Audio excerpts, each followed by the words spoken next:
গতকালকেই শেষ হয়ে গিয়েছে পাথরঘাটার স্বপ্ন কনভেনশন হলে অনুষ্ঠিত হওয়া আগমনী মেলা। আমিও মিস করব কেন, আছি তো এখানে কাছেই। সো আমিও ঘুরতে গিয়েছিলাম। সো ঢুকেই প্রথমে জুয়েলারি স্টল।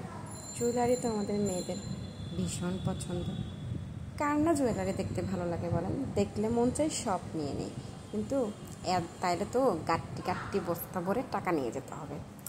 এখন আর এত টাকা নিয়ে কীভাবে জুয়েলারি কিনতে যাব? পুজোর একে তো হচ্ছে পুজোর সময় চলে এসেছে, তাও এই চুড়িগুলো দেখে আর লোভ সামলাতে পারলাম না। এই যে হাতে দুটো পরে তো নিলাম, সাথে এই দুটো আমি কিনেও নিয়েছি আমার ড্রেসের সাথে ম্যাচিং করে। আর গরম গরম পেঁয়াজুর গন্ধ নাকে আসছিল দেখে আবার পেঁয়াজও খেতেও চলে গেলাম। পরে পেট পুজো করে বাকি মেলাটুকু ঘুরলাম।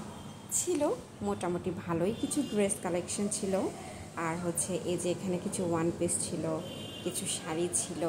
না, তেমন একটা খারাপ লাগেনি, বেশ ভালোই জমজমাট ছিল এই মেলাটা।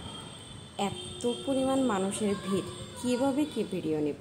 তাও নিজেদের এক্সিস্টেন্স বোঝাবার জন্য একটু ভিডিও নিলাম। পরে আমি আর আমার ছেলে একটা প্লাস্টিকের গামলা কিনে, আমার ছেলে দেখেন মাথায় নিয়েছিল, আর আমি তাকে ধরে হেঁটে হেঁটে বাসায় পৌঁছে গেছি। টাটা।